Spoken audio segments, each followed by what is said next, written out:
670 di Barus Tapanuli, Sumatera Utara, Islam mulai masuk. Dasarnya adalah makam Syekh Muqaddin di Barus yang berangkat tahun H-18 Hijriah atau 670 Masehi. Lalu, berita Cina zaman dinasti Tang bahwa di Kanton Sumatera ada orang yang beragama Islam.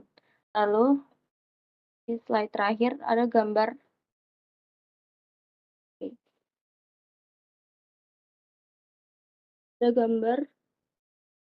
penyebaran Islam ya.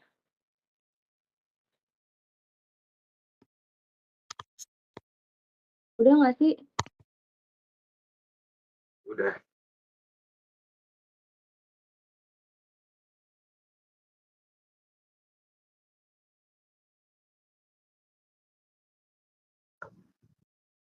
Udah, oke. Perkenalkan, nama saya Radi Adin Marasidin dari absen.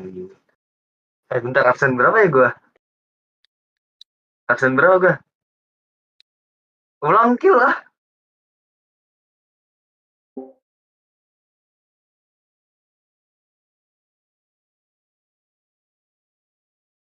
Assalamualaikum warahmatullahi wabarakatuh. Saya Adiat Marasidin. Saya di sini membahas tentang perkembangan kerajaan Islam di Indonesia, saluran dalam Islam, dan perkembangan tradisi Islam.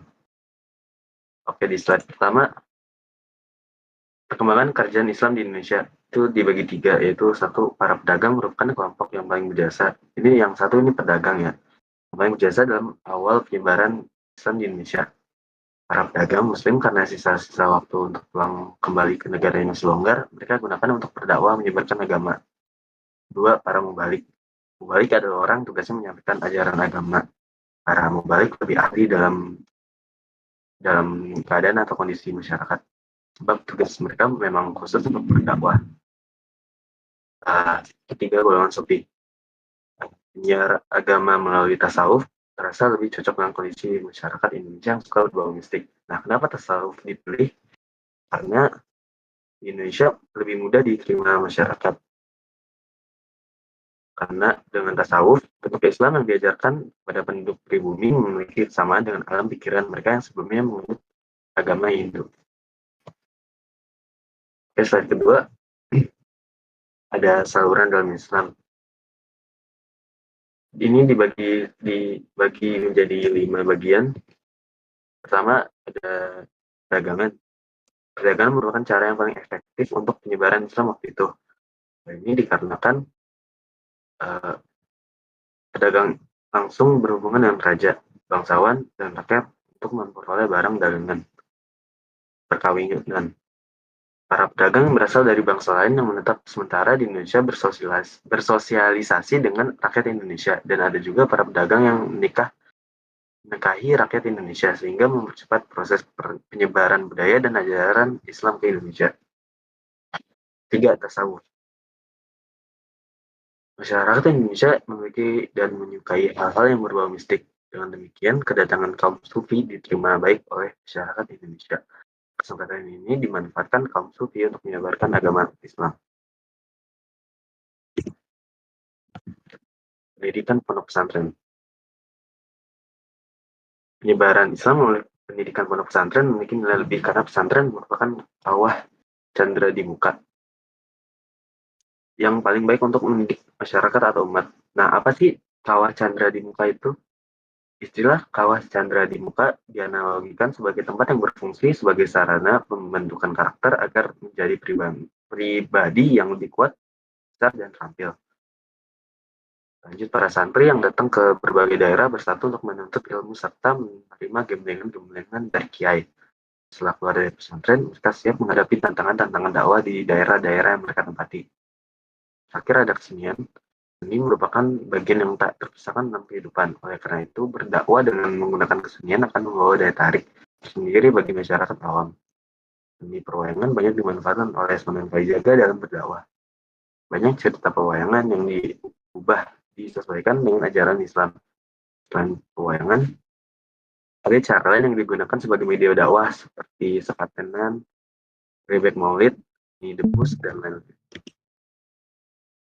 Di slide terakhir, ada perkembangan tradisi Islam di berbagai daerah dari abad 15 sampai 18. Pertama ada ziarah. Asal-usul tradisi ziarah kubur di Indonesia, zaman dahulu kebiasaan ini dilakukan oleh semua lapisan masyarakat. Setelah Islam masuk ke Indonesia, tradisi ziarah kubur kian dipertahankan dan berkembang. Di Arab sendiri sebetulnya masyarakat Arab jahiliyah. Kedua ada Maulid Nabi. Mulai dikembangkan Wali Songo sekitar tahun 1404 Masehi. Tujuannya saat itu untuk menarik hati masyarakat Jawa agar mau memeluk agama Islam. Maulid Nabi di Indonesia juga dikenal dengan nama perayaan Syahadatain. Dan terakhir ada Tarekat. Itu R-nya typo kayaknya. Selesai. Oke, perkenalkan saya Musdalifah Akila. Jadi, di sini perkembangan kerajaan Islam di Indonesia. Ini tuh pedagang ya. Jadi para pedagang itu merupakan kelompok yang, paling berjasa dalam awal penyebaran Islam di Indonesia. Para pedagang muslim karena sisa-sisa waktunya itu untuk pulang kembali ke negaranya masih longgar. Nah, mereka itu gunain untuk berdakwah, menyebarkan agama. Terus abis itu ada para mubalik. Mubalik adalah orang yang tugasnya itu menyampaikan ajaran agama.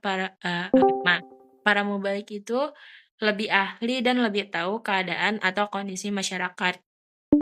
Jadi tugas mereka itu memang khusus untuk berdakwah. Nah, golongan sufi itu dia penyiaran agama melalui tasawuf, terasa lebih cocok dengan kondisi masyarakat Indonesia yang suka berbau mistik. Lanjut.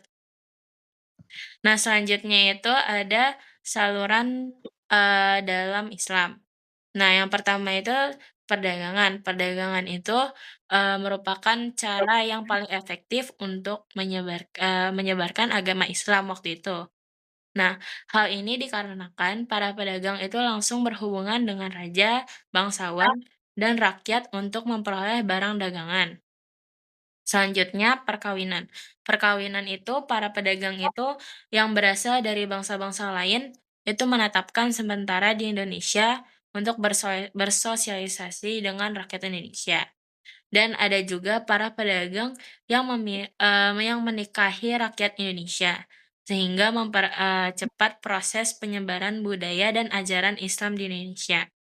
Selanjutnya yang ketiga itu tasawuf.